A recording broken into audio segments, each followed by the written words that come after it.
नमस्ते बच्चों, हम पूर्व ज्ञान में मौखिक खेल यानी गोल गोल चपाती यानी रोटी का आकार किस तरह होता है और पैसे का आकार कैसा होता है, इस तरह हम गोल गोल पाठ में 6वीं कक्षा के गोल गोल पाठ में हम पूर्व ज्ञान में बता चुके हैं।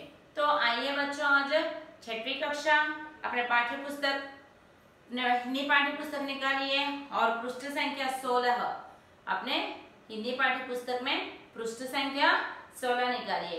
यहाँ पर यह चित्र दिखाई दे रहे हैं। पृष्ठ संख्या 16 में यहाँ पर एक हम पाठ्य पुस्तक में यहाँ कुछ चित्र दिखाई दे रहे हैं। आपको इस पहले चित्र में क्या दिखाई दे रहा है बच्चों? ऐसा पूछने पर आप ऐसा सवाल यानी आपका सवाल पूछने पर आप जवाब क्या देंगे? यहाँ अंगूर के पेड़ और कुछ अंगूर का बाग यानी अंगूर का पेड़ है और घास और एक सियार, इस तरह यहाँ हमें पहले चित्र में देखते हैं। पहले चित्र में क्या देखते हैं बच्चों? यहाँ कुछ पेड़ यानी अंगूर के पेड़ है और एक सियार दिख रहा है और आसपास हरियाली यानी घास यहाँ दिखाई दे रहा है। और दूसरे चित्र में देखने पर क्या दिखाई दे रहा है? ऐसा सवाल पूछने पर आप इस तरह जवाब देंगे कि इस दूसरे चित्र में सियार ने उस अंगूरों को देख रहा है यानी अंगूर ग्रेप्स ग्रेप्स अंगूर को देख रहा है सियार। एक सियार ऊपर पेड़ के ऊपर डाली पर रहने वाले अंगूर को देख रहा है। तो यह क्या सोच रहा होगा उसके दिल में? वह मैं खाना मुझे चाहिए ऐसा सोच रहा होगा। वह सियार ने मैं इसे लेना है और इसे मैं पाना है यानी मैंने खाना है ऐसा सोच रहा होगा। ये हमें इस दूसरे चित्र में दिखाई दे रहा है। और तीसरे चित्र में क्या दिखाई दे रहा है?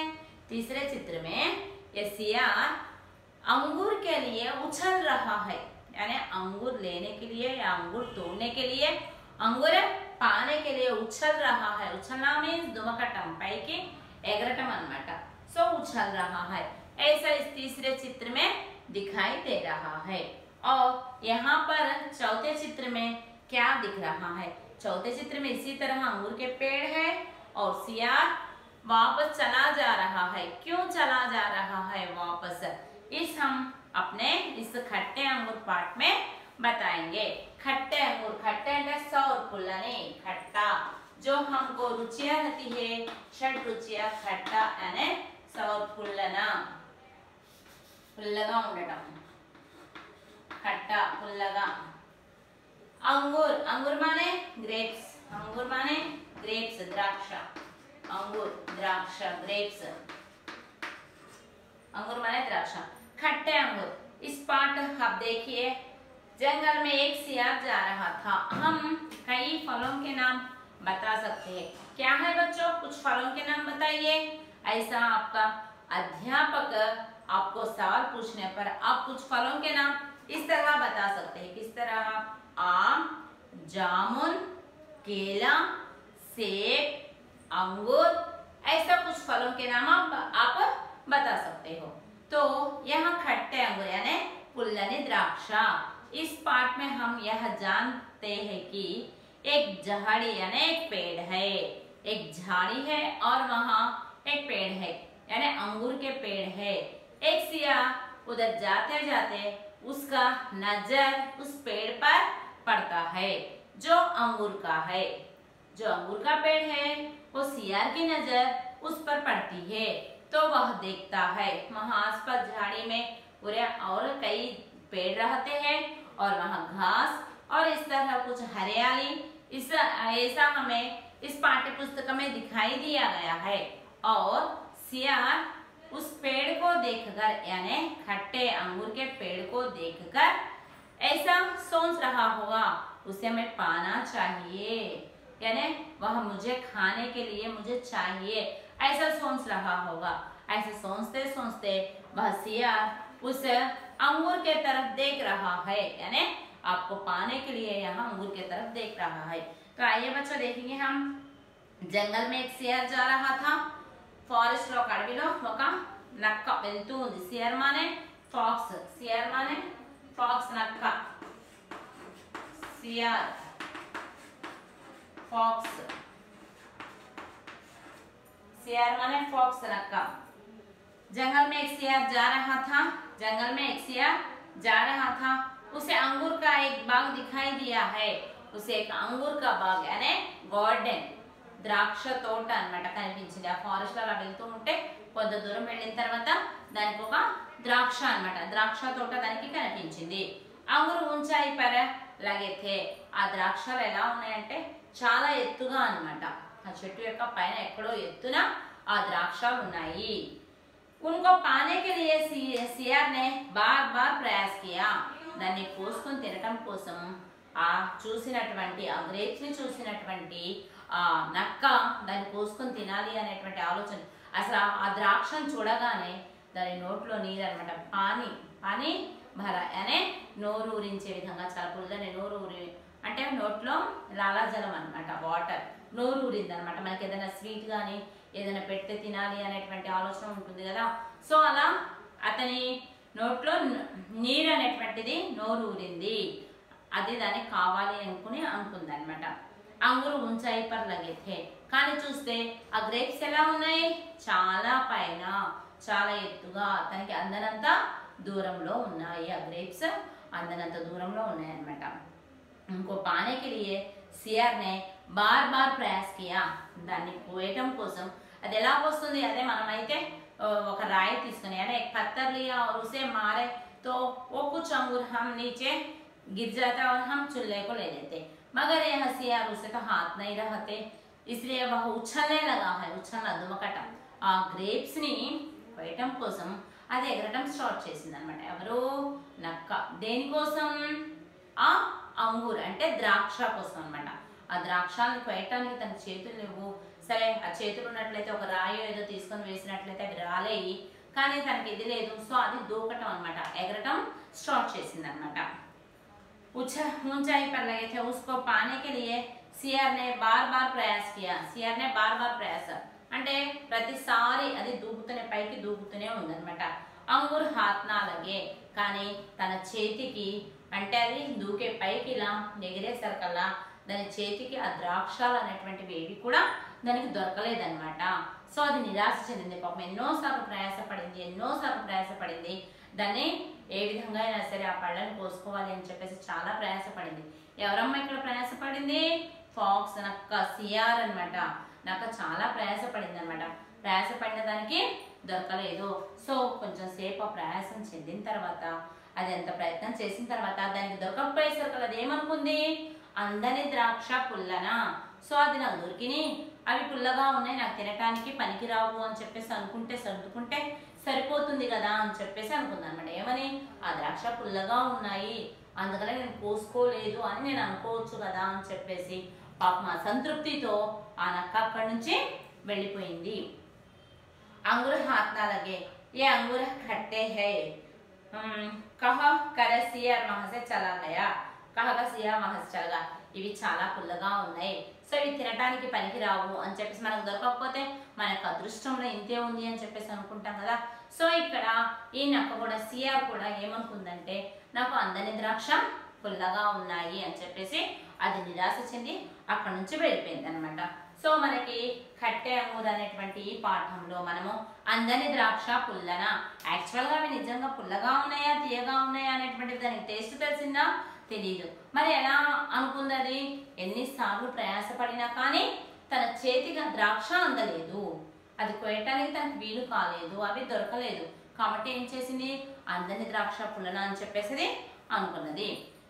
పృష్ఠ సంఖ్య 17 लिखा बच्चों, आवो బచ్చే అనేటువంటిది ఇక్కడ మన భర్తమాత, ఆ భర్తమాత యొక్క ఆ భర్త తల్లి యొక్క చేతిలో తిరంగా జెండా, మూవన్నెల జెండా ఉంది ఇక్కడ, పిల్లలందరూ చక్కగా వందనం చేస్తూ ఉన్నారు, ఇది కేవలం పాల్గొనడం కోసం। చూడండి పిల్లలు ఒకసారి, आओ बच्चे तुम्हें दिखाई जाके हिंदुस्तान की इस मिट्टी से तिलक करो, ये धरती है बलिदान की, आओ बच्चों, పిల్లలంతా రండి, భర్తమాత తన యొక్క తెలుగు తల్లి అన్నమాట, తెలుగు తల్లి భర్తమాత ఆ తిరంగా జెండాని పట్టుకొని ఉంది, పిల్లలారా రండి అందరూ, జాంకి హిందుస్థాన్ కి మన హిందూ దేశం యొక్క ప్రపంచం అంటే మన భారతదేశం యొక్క ఇస్ మిట్టి సే తిలక్ కరో ఈ మట్టితో తిలకాన్ని అంటే రక్త తిలకం అంటాం కదా, సో ఆ తిలకాన్ని దిద్దుకోండి. ఏ ధరతీ హే బలిదాన్కి ఈ భూమి ఎలాంటిదంట, ఈ పుణ్యభూమి ఎలాంటిదంట, అనేక మంది స్వాతంత్రం కోసం यानी आजादी के लिए अपने प्राण बलिदान किया है, अपने प्राण बलिदान किया है. వందే మాతరం వందే మాతరం అని చెప్పేసి పిల్లలంతా అలా పాడుతూ ఉన్నారనమాట. అక్కడ భరతమాత చేతిలో తిరంగా వన్నెల జెండా ఉంది. సో వీళ్ళంతా అనుకుంటూ ఉన్నారనమాట. ఉత్తరమే రఖవాలీ కర్త పర్వతరాజ్ విరాట్ హై.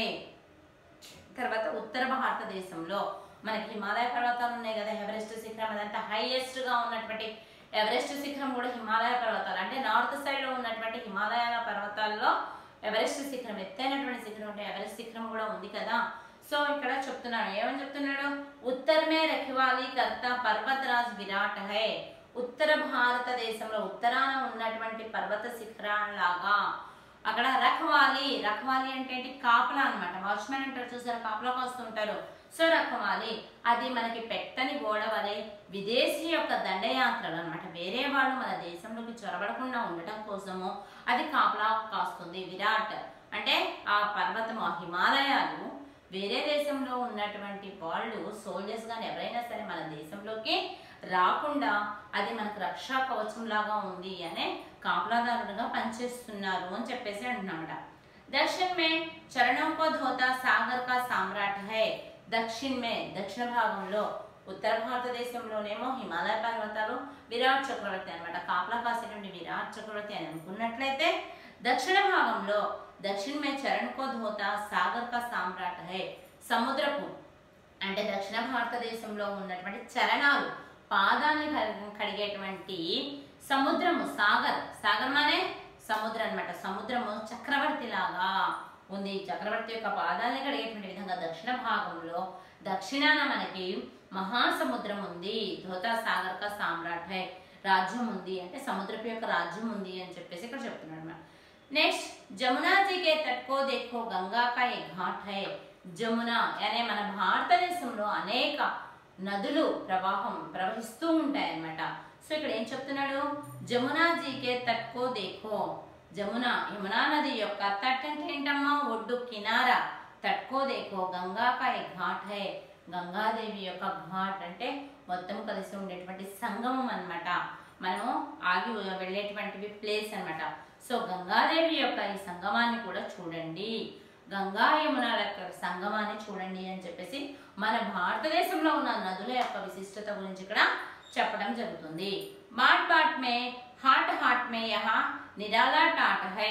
देखो ये तस्वीरें अपने गौरव की अभिमान की है.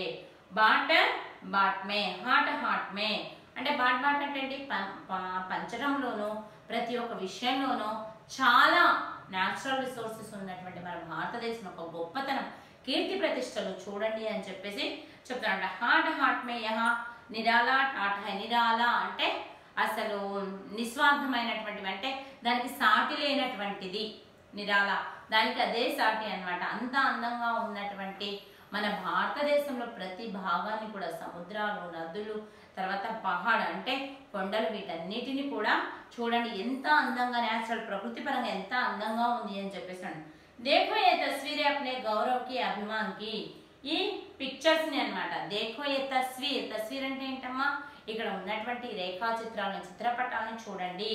తస్వీరే అప్నే గౌరవ్ కి అభిమాన్ కి, మన యొక్క రెస్పెక్టబుల్ కి మరియు మన యొక్క ఆత్మాభిమానానికి సంబంధించినటువంటివి మన యొక్క పిక్చర్స్ అంటే తస్వీర్ అన్నమాట. మన యొక్క ఫొటోస్ చూస్తున్నట్లయితే మన ఆత్మాభిమానానికి మరియు మన యొక్క గౌరవానికి సంబంధించినటువంటివి ఇక్కడ మనకి కనిపిస్తూ ఉంది అని చెప్పేసి చెప్తారన్నమాట. ఇస్ మిట్టి సే తిలక్ కరో ఏ ధరతీ హే బలిదాన్ కి. ఇస్ మిట్టి సే ఇక్కడ భారతదేశంలో ఉన్నటువంటి ఈ మట్టితో తిలకాన్ని దిద్దుకోండి. తిలకం అంటే ఏంటి, బొట్టు పెట్టుకోవడం. మనం ఏదైనా శుభకార్యము కానీ ఏదైనా మంచి పనిని సాధించడానికి వెళ్తూ ఉంటాం అనుకోండి, సో అది వెళ్ళేటప్పుడు ఫస్ట్ తిలకాన్ని దిద్దుతారనమాట, మన సింధూరాన్ని దిద్దుతారనమాట. అంటే జయ భవ, సుఖాన్ని కలిగించుకొని రావాలి, జయము కలుగుతుంది పనిలో అని చెప్పేసి మనం ఒక సెంటిమెంట్ తో తిలకాన్ని మనము పెట్టుకుంటా ఉంటాము. సో అదే విధంగా ఇస్ మిట్టి సే తిలక్ కరో, ఇక్కడ దేంతో తిలకాన్ని దిద్దామని చెప్పేసి అంటున్నాడు. ఇస్ మిట్టి సే తిలక్ భరో అంటే ఈ మట్టితో తిలకాన్ని అంటే సింధూరాన్ని బొట్టుని పెట్టుకోండి అని చెప్పి చెప్తున్నాడు. ఏ ధరతి హే బలిదానికి ఈ భూమి ఎలాంటిదంట బలిదానికి. బలిదానం అంటే ఏంటి సాక్రిఫైస్ కి ఇది సింబల్ అన్నమాట. ఇది ఈ భూమి చాలా సాక్రిఫైస్ కి సింబల్. యహ ధరతి హై బలిదానికి భూమి సాక్రిఫైస్ కి నిదర్శనం అన్నమాట. అంటే ఎంతో మంది గొప్ప గొప్ప మహానాయకులు ఇక్కడ తమ ప్రాణాలను అన్నమాట ఇండిపెండెన్స్ కోసం ఆజాదీ కోసము తమ ప్రాణాలని బలిదానం చేసినటువంటి వాళ్ళు ఇక్కడ ఈ పుణ్యక్షేత్రంలో మనకి ఈ భారతదేశంలో ఈ పుణ్యభూమి మీద మనం వాళ్ళని గుర్తుకు చేసుకుంటున్నాము. వందే మాతరం వందే మాతరం అని చెప్పేసి ఇక్కడ మనకి రాష్ట్రీయ గీతాన్ని అంటే మన రాష్ట్రానికి సంబంధించినటువంటి భావం అన్నమాట. మన దేశభక్తిని చాటేటువంటి ఒక పోయం మనకి ఇక్కడ ఇవ్వటం జరిగిందమ్మా. సో ఒక్కసారి మళ్ళీ చూద్దాం. ఆవో బచ్చే తుమ్హే దిఖాయి జాకి హిందుస్థాన్ కి ఆవో బచ్చే పిల్లలారా రండి తుమ్హే దిఖాయే జాకి హిందుస్థాన్ కి మిమ్మల్ని హిందుస్థాన్ యొక్క ఇది మేము చూపిస్తూ ఉంటాము. ఇస్ మిట్టి సే తిలక్ కరో ఏ ధరతి హే బలిదానికి ఇస్ మిట్టి సే కానీ ఈ భూమి యొక్క దీంతో మట్టితోనే తిలకాన్ని దిద్దండి అని చెప్పి చెప్తున్నాడు అనమాట. వందే మాతరం అని చెప్పేసి ఇక్కడ మనకి భక్తికి సంబంధించినటువంటి ఒక పద్యాన్ని ఇవ్వటం జరిగిందమ్మా. नेक्स्ट पार्ट अगला पार्ट अगली कक्षा में बताएंगे बच्चों। धन्यवाद।